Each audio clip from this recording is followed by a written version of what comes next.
Kitab suci Perjanjian Baru adalah Alkitab yang ditulis sesudah kelahiran Yesus Kristus.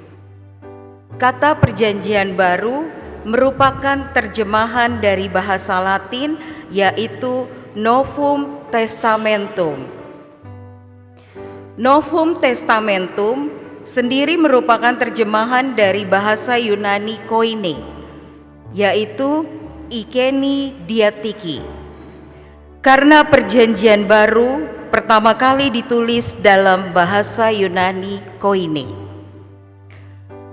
Perjanjian Baru sesungguhnya merujuk pada perjanjian antara Tuhan dengan umat manusia melalui putranya Yesus Kristus. Gereja Katolik mengakui bahwa jumlah kitab Perjanjian Baru berjumlah 27 kitab. Semua kitab pada intinya berbicara tentang Yesus Kristus, yakni karyanya, sabdanya, dan hidupnya dengan cara dan gaya penulisannya masing-masing. Meskipun Perjanjian Baru berpusat pada Yesus Kristus, namun di dalamnya juga tercantum beberapa hal mengenai jemaat perdana yang percaya kepada Yesus Kristus. Oma, opa, ibu bapak, teman-teman OMK, dan adik-adik yang terkasih dalam Tuhan kita Yesus Kristus, Kitab Suci Perjanjian Baru dikelompokkan menjadi 4 kelompok besar, yaitu yang pertama adalah Injil.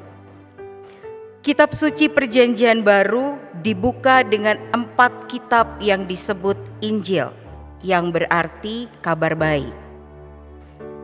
Injil ini ditulis oleh Matius, Markus, Lukas, dan Yohanes. Keempat Injil ini menceritakan tentang kehidupan, ajaran, wafat, dan kebangkitan Yesus Kristus. Yang kedua adalah Kisah Para Rasul. Kisah Para Rasul bercerita tentang apa yang terjadi setelah Yesus wafat, bangkit, dan naik ke surga. Intinya berkisah tentang munculnya jemaat perdana dan perjalanan gereja sekitar 30 tahun setelah kenaikan Yesus Kristus. 2 tokoh utama dalam Kisah Para Rasul yakni Petrus dan Paulus. Yang ketiga adalah surat-surat.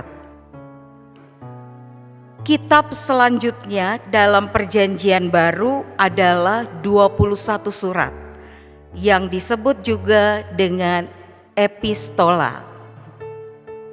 Isi surat-surat ini merupakan nasihat, anjuran, dan ajaran mengenai Yesus Kristus.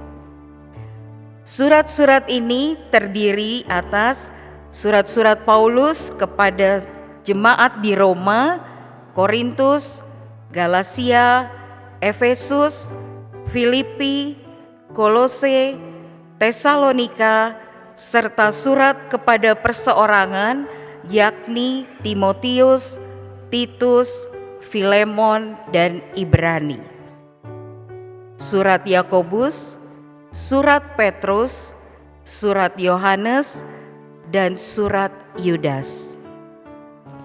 Yang keempat adalah Kitab Wahyu. Berisikan serangkaian nubuat-nubuat dan penglihatan-penglihatan yang diterima oleh Rasul Yohanes saat ia berada di Pulau Patmos. Kitab ini dianggap sebagai wahyu dari Yesus Kristus untuk menyampaikan pesan tentang masa depan dan akhir zaman. Oma, opa, bapak ibu, teman-teman OMK, dan adik-adik yang terkasih dalam Tuhan kita Yesus Kristus. Sangatlah tepat ucapan dari Santo Hieronymus yang mengatakan, tidak mengenal kitab suci sama dengan tidak mengenal Kristus. Mari kita terus mengakrabkan diri dan memaknai sabda Tuhan melalui kegiatan membaca kitab suci secara teratur.